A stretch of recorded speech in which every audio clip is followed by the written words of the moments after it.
Bob and Becky Klosterman are a handsome, engaging couple. He was quiet, he had good credentials, and he had a great car. He is a gifted fighter pilot, and she is his perfect, doting wife. They look like a power couple. She looked happy to be on his arm, and he looked mighty happy for her to be there. But when scandal rocks his naval career, their marriage begins to sink. And all of a sudden, here come the police, and they extricate him from the house. Becky was a nervous wreck that last year. She couldn't sit still. She couldn't sleep. Bob waved the gun at himself. Then Becky spat back at him. You don't have the guts. Love may be blind and marriage bliss, but divorce is murder.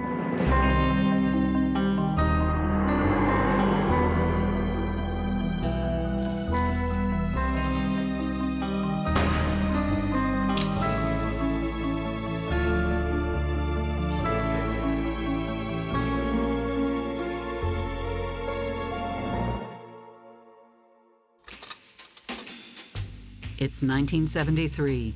The Vietnam War has just ended, and soldiers are returning to Oceana Air Base in Virginia Beach. 27-year-old Bob Klosterman is one of the lucky men to make it home alive. Bob was a pilot. He had just come out of Vietnam. He had been flying helicopters. He survived it. That was a big accomplishment where a lot of his friends didn't. Becky Cofield is a 21-year-old local girl with a job at the base. She meets Bob after work at a bar. I think it was called The Shack or one of the oceanfront clubs. And she met him there. She was out with some friends and he was out with friends. And that's how she met him here in Virginia Beach. He was nice, he was quiet, he had good credentials and he had a great car. He had a white Corvette, and most pilots, that was kind of a typical thing. They usually had nice cars. Becky's personality and good looks catch his eye. She was very outgoing. When she walks in a room, you know it, because she's smiling and happy and very outgoing and makes you feel good. Bob is not like the other guys Becky knows. She's a single mom, and she's looking for someone serious. He came in uniform every time, which stood out in Virginia Beach, in the foosball parlors, in the places where teenagers hang out. You just didn't show up that way. She didn't care. He didn't care. He was very smart, and so with those things, it kind of helped, her say, hey, this is a good guy, and this is the kind of guy I like to, spend my life with. About a year after they meet, the Navy sends Bob to Mississippi to be a flight instructor, and Becky tags along. I remember Becky saying, well, how are we going to get to Mississippi in this car? It's a two-seater, and we have a child. So his remedy was to put a luggage rack on the back of the Corvette. Things get serious very quickly. He called me and said, Mary Ann, I met somebody and I want to get married. I said, oh, that's good, Bob. Are you going to come home for the wedding, No, we're just going to get married down here. They look like a power couple. She looked happy to be on his arm, and he looked mighty happy for her to be there. Bob adopts Becky's son, Todd, too.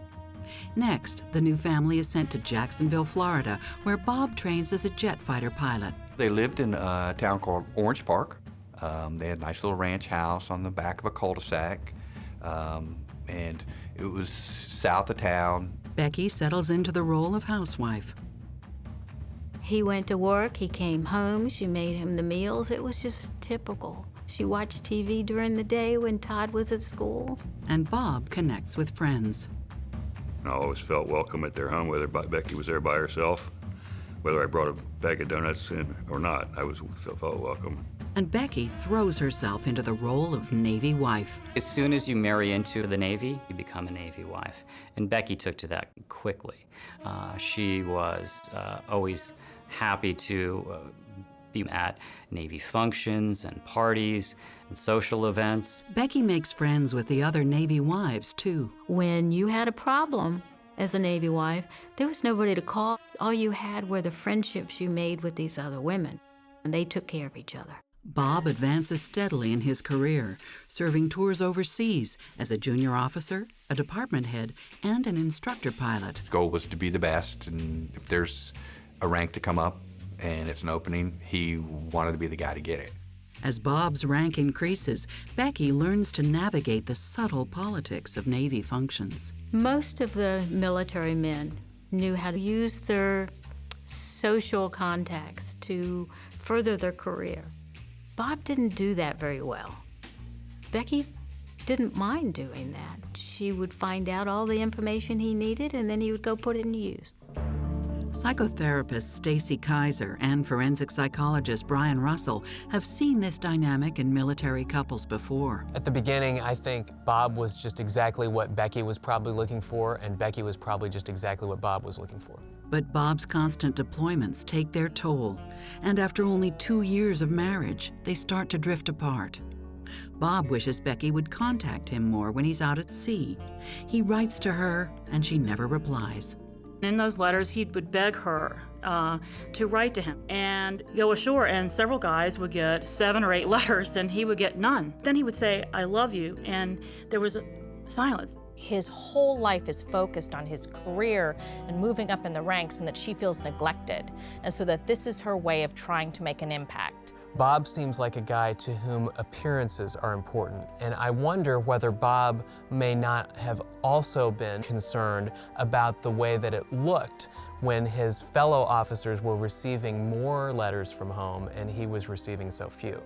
As much as he wants her attention while away, when Bob is back on leave, Becky often finds him distant and in a bad mood. You would think it would be a wonderful homecoming. Hey, how you doing, whatever. Well, he had been on the base for a couple of hours. He just hadn't come home. And when he did, he would do this snorting sound. And then he would say, "Hey," and then go to the bedroom. His behavior, coupled with his long absences, leave an uneasy feeling in the household. Becky was a little tense around Bob. She was to not only take care of the house and the child, but it had to be on his schedule. Todd would run for the hills. He would go to his room, he would avoid the situation, and then Becky would, deal with a grumpy husband. So if he didn't tell her what time he wanted his dinner and she didn't have it ready, his expectation was, you're going to keep it warm, just like the galley keeps it warm for all the sailors. Becky also notices Bob is drinking a lot, and it worries her. I was having a lot of conversations with Becky about Bob's behavior. She didn't understand why he had this urge, this need to drink heavily. She suspects Bob's drinking and bad moods are linked to his wartime experiences. He flew 440 combat missions in Vietnam. They didn't have a term like they do now, post-traumatic stress, but she felt that's what the problem was. She couldn't imagine a man saying, "I love you," and then being rude or impatient. In her mind, that did not connect. So either there was something that had broken in the war, or she didn't know this man, and she tended to go to, he was broken. I wouldn't say that Bob has full-blown post-traumatic stress disorder, because I would be looking for things like nightmares and flashbacks, which I'm not seeing. But what I am seeing is this agitation, this tendency towards depression, and it could have something to do with experiences that he had during the war. Becky is angry that he can't control his drinking and is risking his career and his home life. She was so mad at him for jeopardizing what he wanted out of life for something stupid as to one last drink. And after 4 years, she even considers ending their marriage. And I think at that point she was ready to leave him. But Becky has secrets of her own. To pop both those things on him with very little prep, I don't think he really could ever get over that. Bob Klosterman is a pilot with a promising career in the Navy and a beautiful, supportive wife. But by 1977, 3 years after they get married, his drinking is out of control. Luckily, it hasn't affected his naval career. I do know that he was drinking regularly at all hours when he wasn't flying. But it has begun threatening his marriage.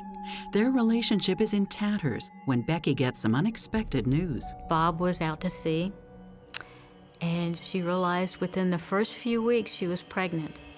But for Becky, it's not good news. The doctors had told her before not to go forward with any pregnancy, that they couldn't guarantee that either one, she or the child, would come out okay. Becky doesn't tell Bob she's pregnant. According to Kitty, Becky suffers from hyperthyroidism, a hormonal imbalance that can lead to heart failure for the mother and birth defects for the baby. A few days later, she terminates the pregnancy. She keeps this a secret from Bob, too. I've got to believe that in a healthy marriage, if a person was happy with their spouse, they would have come to them immediately and said, you know, I have medical issues and I cannot have these children. Bob returns from his deployment, and things are as strained as ever. One evening, the couple is arguing over Todd's homework when Becky drops a bombshell. She picked it that night to tell him about the pregnancy and the abortion at the same time. She was far enough along for them to know that it was twins, apparently. Keeping a secret can give somebody a sense of being empowered. And I think that that is at play in this particular case, because you can see that she chose to bring that out at just the precise time when she was engaged in a conflict with Bob and she needed or felt the need to exert some power over him. Bob is devastated. To pop both those things on him with very little prep was difficult, and I don't think he really could ever get over that. He always wanted children. Bob loved children. He even told me, I told him once, I said, oh, gosh, Bob, do you think maybe you'll be the one with twins? And he goes, oh, I don't know, that'd be something, wouldn't it? Becky loves children too, but she never talks about wanting more. She never voiced that because she felt like the one child she had was all that she was going to get, safely. So she never presented it any further, but she loved kids. She even avoids the issue by telling people Bob was exposed to Agent Orange during the war. If somebody said, well, why don't you have any children? She would just say, well, I don't know what kind of kids we would have. They just wouldn't come out right after Agent Orange. Agent Orange seems to me to be an extremely flimsy reason that probably was something that she said to other people as a means of sort of shutting down discussion about the topic. I truly believe that she didn't want those kids. She was afraid that he would try and stop her, and so she took care of it before he could get home and know about it. Bob's reaction is to head to a local bar. The issue that for him is that he never knew she was pregnant, comes back, and then she tells him this. Becky had a habit of baiting Bob when she was angry with him, and her friends believe that's probably what she did. Becky chose to tell him basically that she hated him, and she made it an argument. Rather than becoming a medical issue that as a couple they dealt with and moved on, it became an emotional sticking point for Bob. Her sister believes that if Becky put off telling Bob about the abortion, it was because she was afraid of his reaction. What kind of wife doesn't tell him unless she thinks he wouldn't take it well? The same night, Bob is allegedly pulled over by police. There were certain people who were very close to Bob and the Naval Air community who reined him in and basically told him, you will not do this again, period. The police don't charge Bob with a DUI, but the incident serves as a wake-up call about his excessive drinking. He gets serious about the fact that if you want to be commanding officers going on down the line, you want to progress, you can't do those things. The Klostermans soldier on, keeping up appearances. For Bob especially, it's in his best interest to make the marriage work. The Navy finds it very important to put people in leadership with strong spouses. In fact, in Bob's performance reviews, they took note of Becky. They called her vivacious and bubbly and an impressive couple. Bob continues to excel in the Navy. He becomes a high-ranking officer, drops bombs on Libya, and leads sailors in Desert Shield and Desert Storm in Iraq. When he starts to focus, and he keeps that focus on flying in the airplane and progressing in his Navy career, he's pretty golden. By the end of the 1980s, work brings Bob and Becky back to Virginia.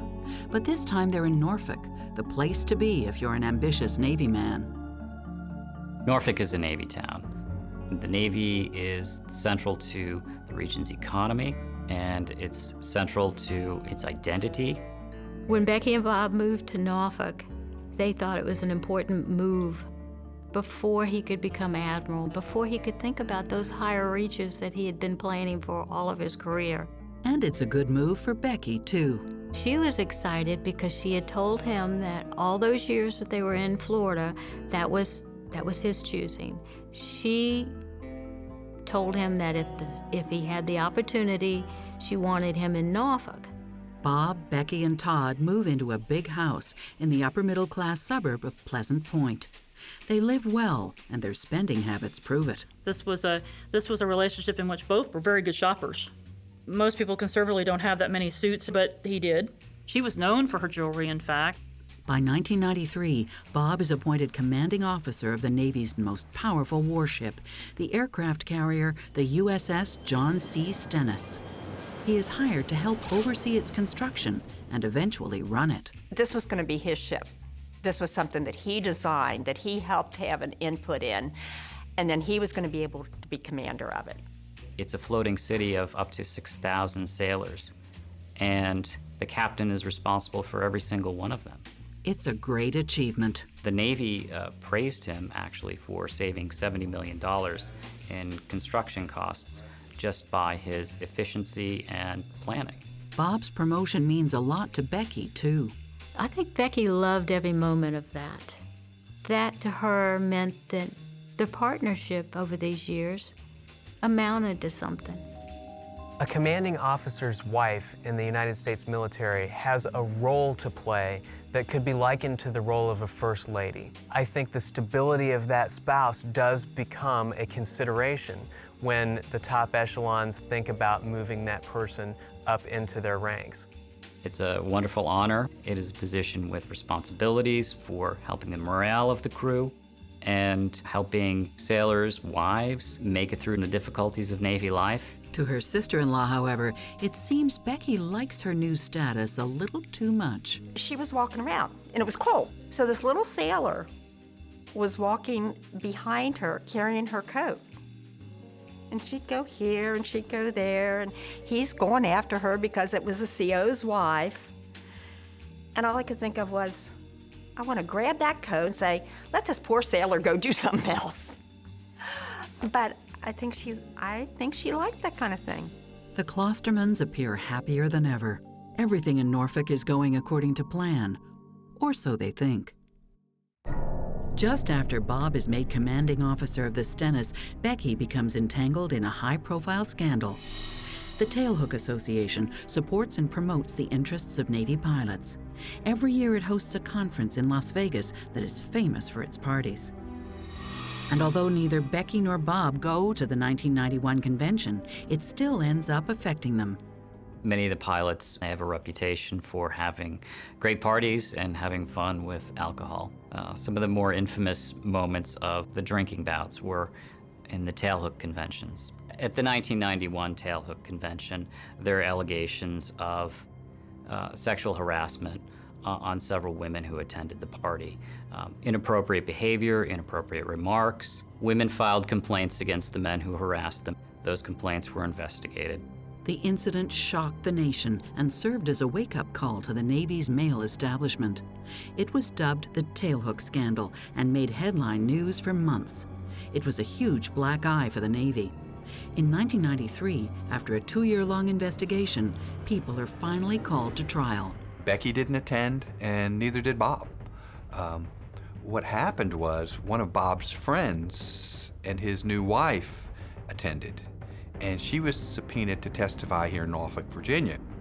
Bob's friend's wife is Carrie LaRocque. She attended the conference with her husband and allegedly saw Frank Kelso, the chief of naval operations, in the same suite where some of the worst assaults took place. According to Bob, Becky takes LaRocque to and from court, and the two Navy wives strike up a relationship. Becky befriended her after that experience, and Becky was sympathetic to her complaints against the Navy. Bob has just been made commanding officer of the Stennis. The last thing he needs is for Becky to sympathize with the person testifying against the highest-ranking officer in the U.S. Navy. Bob told Becky, I don't want that woman in my house. I don't want that woman anywhere near us. Stay away from her. And she clearly didn't do what Bob had asked her to do, which was to back off. What it says to me is that she put her relationship with the woman over her relationship with her husband. Because at the end of the day, she knew that there could be complications for him if she was too aligned with this woman, and she did it anyway. There's a pattern with the abortion and with this tailhook thing as an excuse to do something that was against Bob's interests, that was a way for her to assert some passive-aggressive power. But according to Becky, she doesn't know Carrie LaRocque at all. She simply gives her a lift when Bob asks her to. She matter-of-factly told the story that I went to the airport and picked her up. I drove her to court as he asked me to do. That's all there was to it. She said, how did I get stuck in this? I didn't even have anything to do with it. This is a bad deal. No one knows who's telling the truth. It would be very plausible that Becky would get involved. Becky told me one time Bob wouldn't have gotten that far in the military if it weren't for her. At the end of the investigation, the victims receive a financial settlement, and LaRocque's testimony is thrown out over her credibility as a witness. Kelso is never charged. Bob remains commander of the Stennis, and his goal of becoming an admiral is still in sight. His superiors praised him for being a top helicopter pilot, a top A-7 pilot, and he was praised for being a top administrator when he took control of the Stennis. But then, after riding out the tailhook storm, Bob gets involved in a scandal of his own. Becky knew that Bob cheated on her. The Klostermans faced several challenges in the first years of their marriage. But by the early 90s, they appear to have worked past their issues and moved on. Bob rises through the ranks of the Navy, and Becky supports him along the way. They seemed to be happy. They were still married when most of my friends were getting divorced, and I thought it was fantastic. Bob helped save the Navy $70 million on the construction costs of the Stennis. His track record and position practically guaranteed, he feels confident about being made admiral.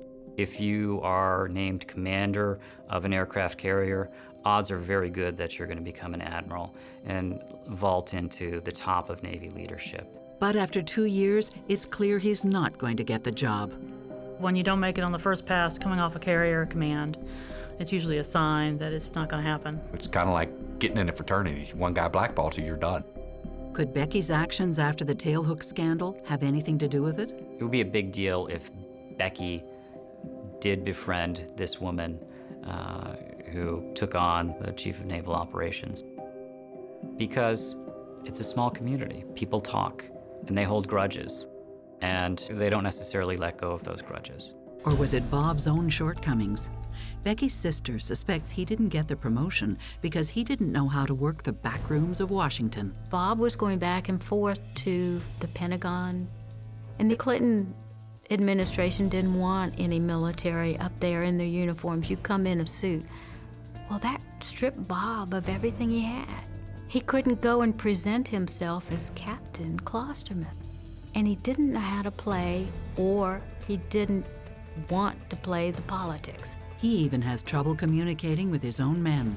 His personality was too direct, abrupt, and he lacked a lot of compassion. There was a blog, and a couple soldiers commented on what an SOB he was. I guess you can call it hard-ass.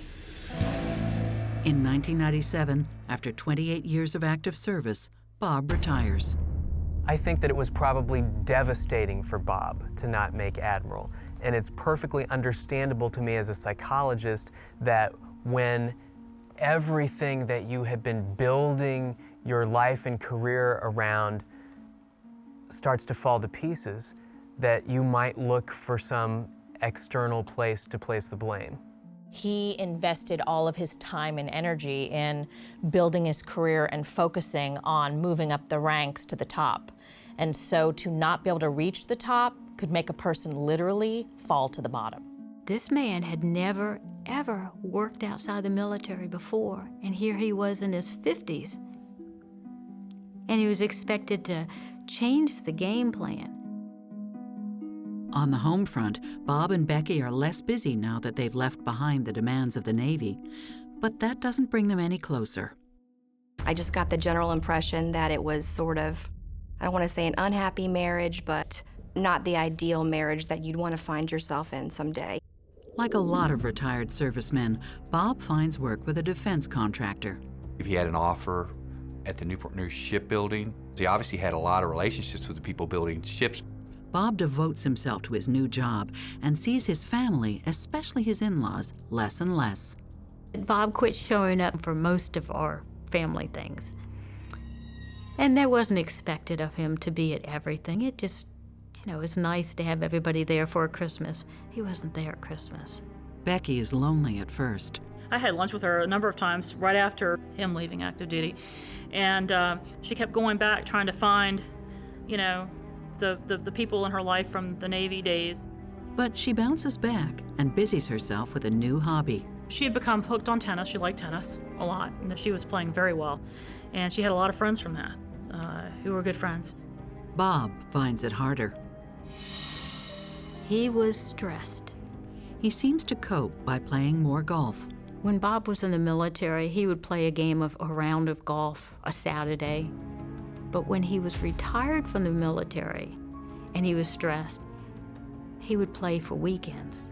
He also starts to shop a lot. Every day, something came from UPS. If I was at the house, there was always something being dropped off. I don't mean he would shop for a new pair of shoes. He would shop for 5 pairs of shoes and maybe 4 suits. But maybe 4 suits weren't going to be enough. He needed one in every color. But some say Bob is just spending more because he's earning more. He pulls in over $400,000 a year at Newport News on top of his pension. After the initial adjustment period, life at the Klosterman residence looks a lot like it did before Bob retired. Becky was still doing the same thing she always did. She's taking care of the house, taking care of the yard, taking care of the dogs, playing tennis, and, handling the household duties like she always did. And Bob has turned things around. He seemed to be happy with the ship designing. He seemed to be very happy with all his retired fellow service guys. They hit golf leagues and all the stuff he'd tell me about. But in 2003, their lives are about to change forever. At Becky's urging, Bob quits his job and goes to work for her cousin, Bill Anton. It was seen as an opportunity, a great opportunity for him, and that she wanted him to do this. Becky's cousin Bill is a wealthy entrepreneur looking for someone like Bob to help him manage some of his projects. My cousin needed a non-political face that would get the job done, that had power behind it, and possibly influence that he could tap into of the people he did know. Bill asks Bob to help oversee construction sites, including the building of a large residential home. He built this big, nice house up in a very nice part of Upper Michigan, and Bob was like the project manager. I think he's excited about the travel and doing something different that's not government-related. Bob and Becky are also excited by the prospect that the new job could make them richer. Anton gives Bob a signing bonus and a bigger salary than he was getting before. This was a chance for Bob to really earn some cash in the final years of his working career. But the new job isn't like the old one. When he went to Newport News, he was working with people he had been in aviation with over the years, and it was good. It was a different line of work than what he was used to. He just wasn't happy. It wasn't even in his realm, really, to do this. Bob is never home, and Becky finds herself alone again after all those years of being a Navy wife. I would hang out at their home and chat with Becky, and lots of times Bob wasn't home. He was busy and traveling for the company that he was working for, and he wouldn't tell her where he was going. He would just, I've got to go. Sometimes he'd surprise me, walk up to me. I'm working at the ballpark at the Reds game. I turn around, there's Bob standing there. He's got a ticket for the game. He came into town. Becky begins to suspect Bob of having an affair. Becky knew that Bob cheated on her from the early days in their marriage. But she turned a blind eye when it happened overseas. But she finds it harder to ignore so close to home. I think Bob misplaced either his credit card or his wallet or his telephone. But she gets a phone call from this place called Camelot. The Camelot Show Bar is not just any old night spot. It's a strip club in Washington, D.C. Well, he wasn't supposed to be in the D.C. area. And so she asked him, Bob, you missing your phone? He said, oh, I dropped that running, and I must have been running past them, and they found the phone, and that's how it ended up, they're calling me. After Becky confronts him, Bob heads to D.C. to pick it up. Despite his denial, deep down, Becky knows he's lying. She just doesn't know to what extent. Soon, the tension between the couple comes to a head. Bob waved the gun at himself. Then Becky spat back at him. You don't have the guts. Becky Klosterman overlooks the fact that Bob, her husband of 32 years, left his cell phone at a strip club in D.C. She is trying to make her marriage work, and on the surface, he is too. I'd say that Becky and Bob look like they belong together. I have videos I was looking at, even all the way up to 2007. She's sitting on his lap. But soon, it doesn't matter. Things are about to fall apart. In the spring of 2008, Bob tells Becky he's lost his job. It didn't end up very well. He ends up being basically fired by his wife's cousin. The reason he gives is vague. Something about a misunderstanding over a construction project. Her family hears another story. Bob was to be doing a job for my cousin, and he was going off and doing what he felt like doing. Becky can't believe the news. If it's true, then where was he when he said he was working? When a bill is mistakenly delivered to their house, Becky discovers one possible answer. He had changed where the mail was coming to. It went to a P.O. box. And the only reason she found any piece of that information was that one of them came to the house by mistake. He was shopping in the ladies' department, and he had spent hundreds of dollars each time, and it wasn't for her. Becky is thunderstruck. Not only does it look like Bob is having an affair, he is spending a lot of money. And the ultimate insult, he's been asking her for months to cut back on expenses. He was telling her that money was tight, that they needed to save for his retirement and for the possibility that this job wouldn't last. Bob was the breadwinner, but he did the finances the majority of the time, so she never really saw the bills. She just saw the results. And all the while, Bob discourages Becky from getting a job. When he was gone, she would work, and when he would come back, he made her quit because she wasn't there to fix him dinner and do all the things that needed to do. Didn't cut the grass, didn't clean the house. Becky waits before asking Bob about the purchases.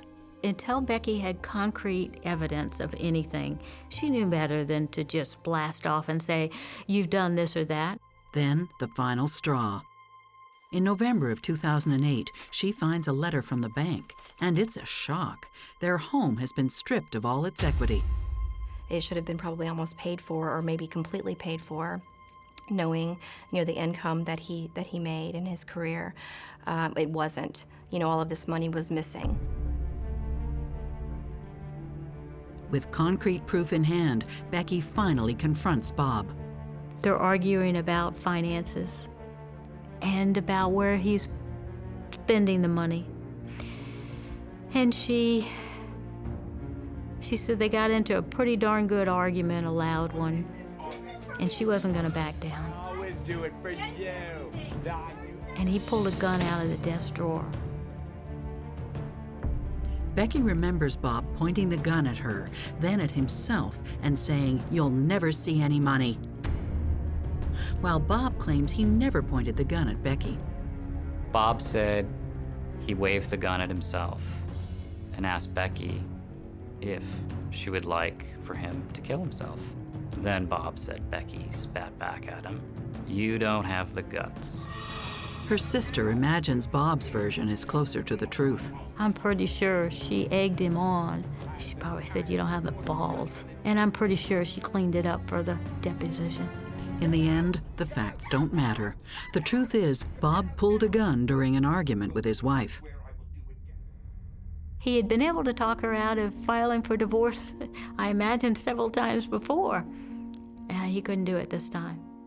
Waving the gun at her changed that The next day, Becky starts divorce proceedings.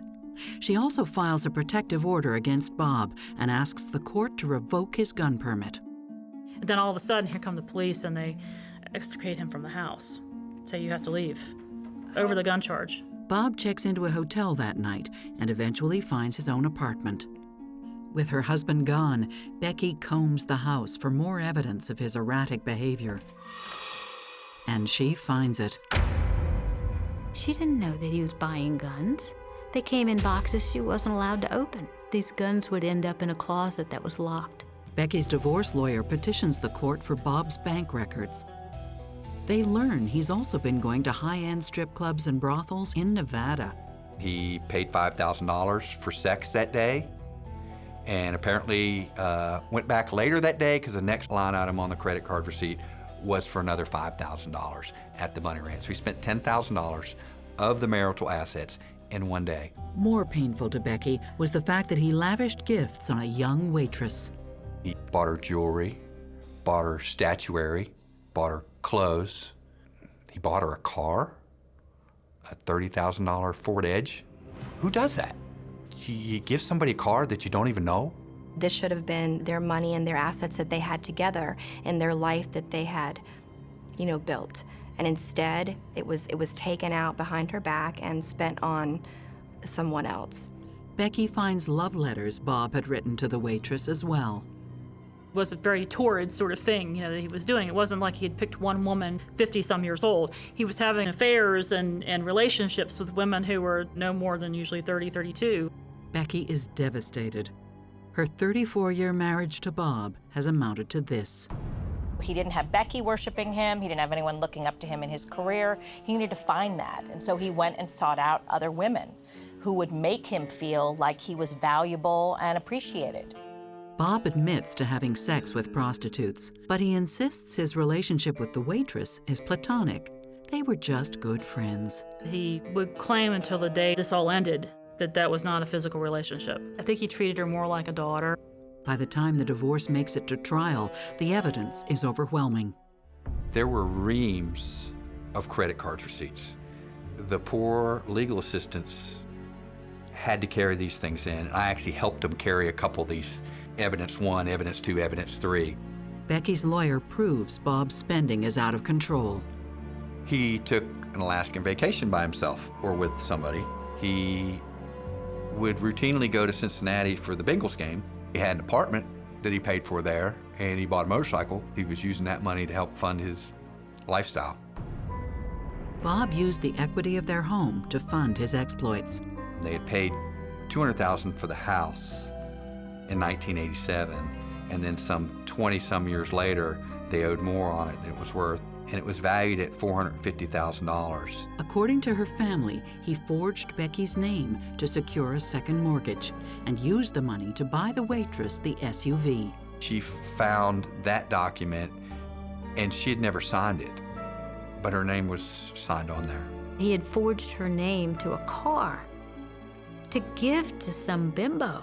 Bob's lawyer, on the other hand, tries to downplay his client's lifestyle by focusing on Becky. Becky was being debased during the trial when it came to what she contributed to the marriage and what she was owed out of that marriage. Bob's lawyer argues Becky was just a Navy wife who never worked. She was made to look like she was not anything to him. It was an ugly tactic to use against any military spouse in that circumstance, period. Most of all, he argues that Becky cost Bob his job as an admiral in the U.S. Navy. He argues his client was reprimanded during the tailhook scandal because of Becky's missteps. Bob's getting ready to take over the John C. Stennis and the whole thing, and he was counseled by 2 3-star admirals to please control his wife. And when it came time for his superiors to consider him for the position, it was too late. Bob had a friend on the selection committee, and the friend was privy to the secret conversations and deliberations of the choice for admiral. Bob's friend told him that Becky came up in the discussions, and not favorably. Bob's attorney implies that Becky cost Bob his job and his salary as an admiral. What his attorney was looking at was all the income he was never going to make as a result of the actions that she took, that she doesn't get any of his future earnings or his retirement. It's a long, bitter divorce, but after 2 years, it's finally over.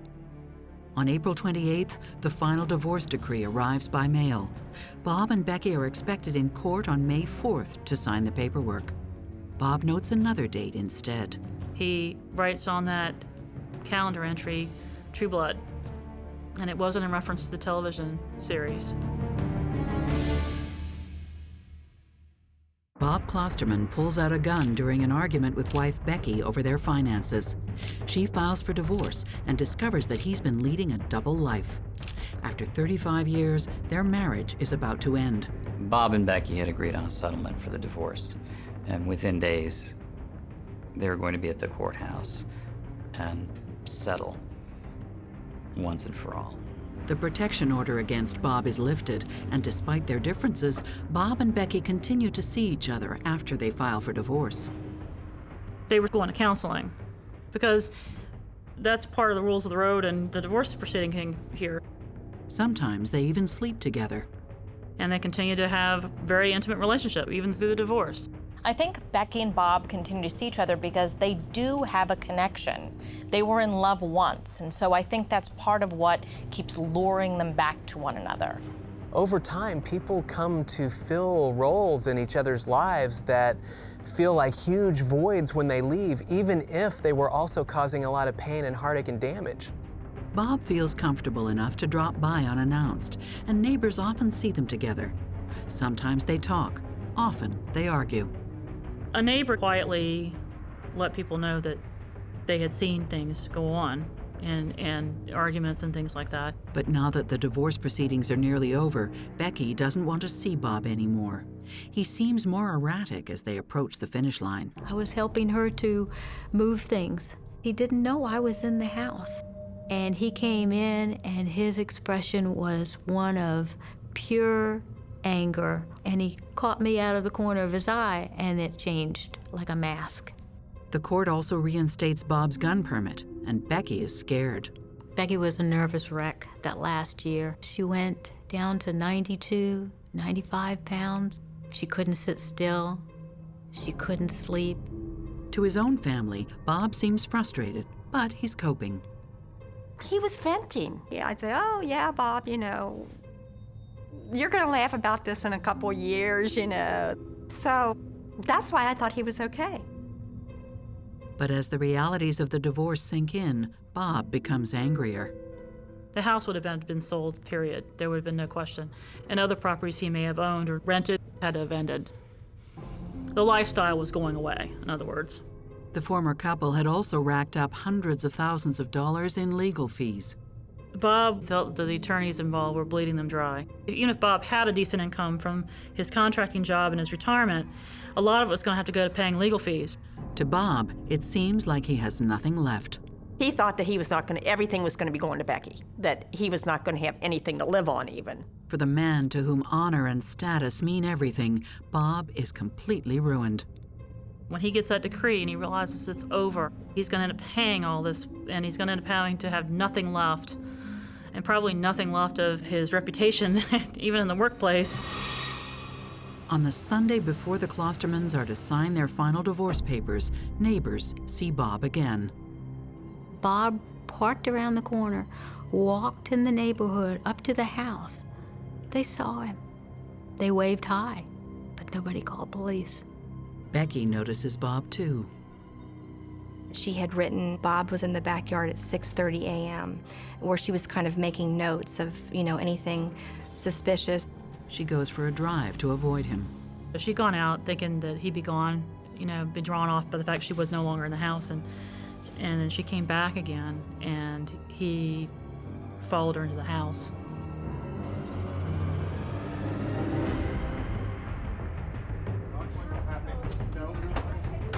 I did hear there were bruise marks on her arm in the shape of a handprint. So I think that he kind of manhandled her into that garage and forced her to lay down. As it's told, she pulled out some of the moving boxes, and he shot her on the moving box because she didn't want to make a mess, because she didn't want us to have to clean it up.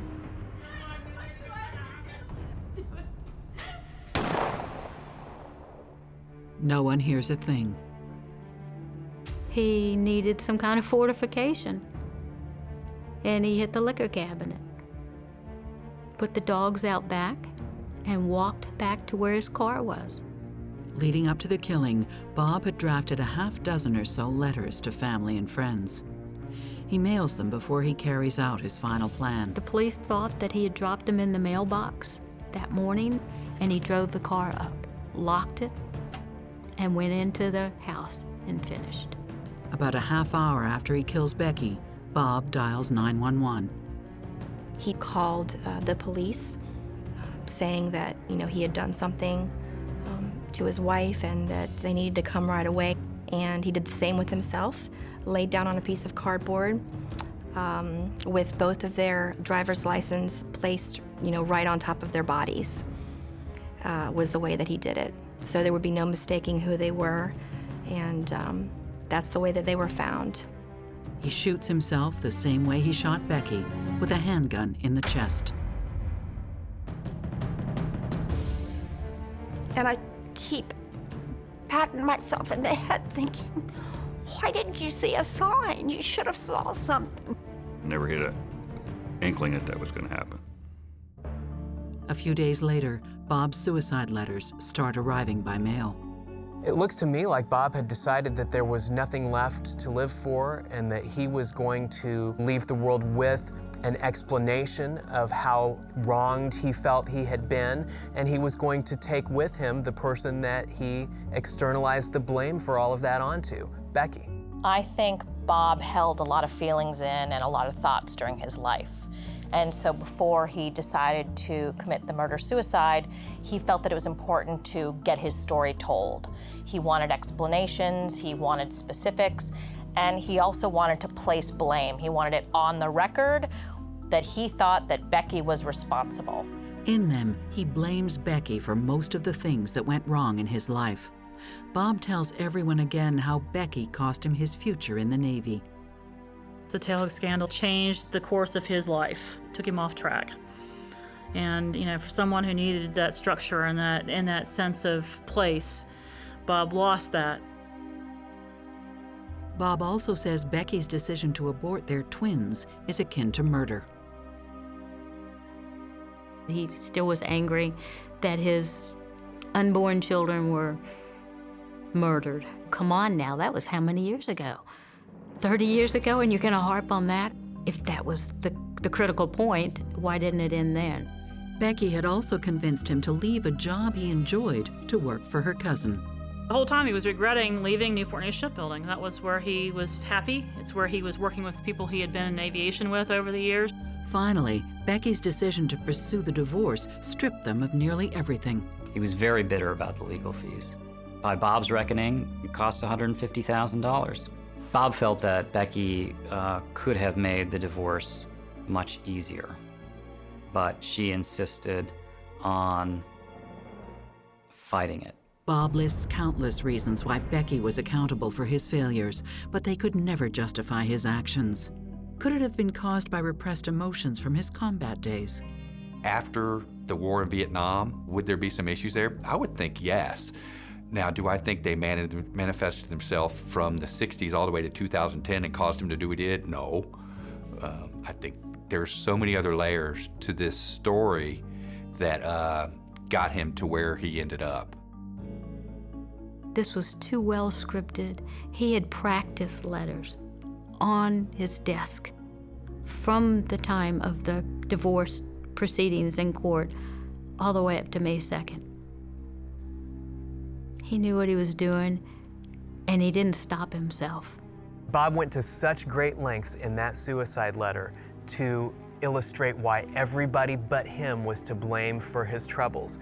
I really think as a psychologist reading that letter, it suggests to me some denial, some active attempt to not think about all of the ways that his own character and decisions played into his outcomes in life. Part of what a person wants to feel later in life is satisfaction. They want to be able to look back and say, I'm happy with the way my life went. And I don't think Bob could look back and say he was happy about anything. When the policeman called, he said that, a lot of times Your brother was high in the Navy. He had control over thousands of people. The divorce was getting out of control. And when people are in a high position and they do make all these big decisions, that when it's taken out of their hands, they snap. I think he saw that as the only end for the two of them. In his head, you can see that from reading the letter, that's what he saw as the only outcome because they were ruined. And if he couldn't move on, neither would Becky. She was going to pick up the pieces of her life, and she was going to move on, and she was going to have a good life. She was fun, she was energetic, she was nice. He was dull, bitter, mean, and now broke. So he had nothing to lose. So he wasn't just going to be miserable by himself.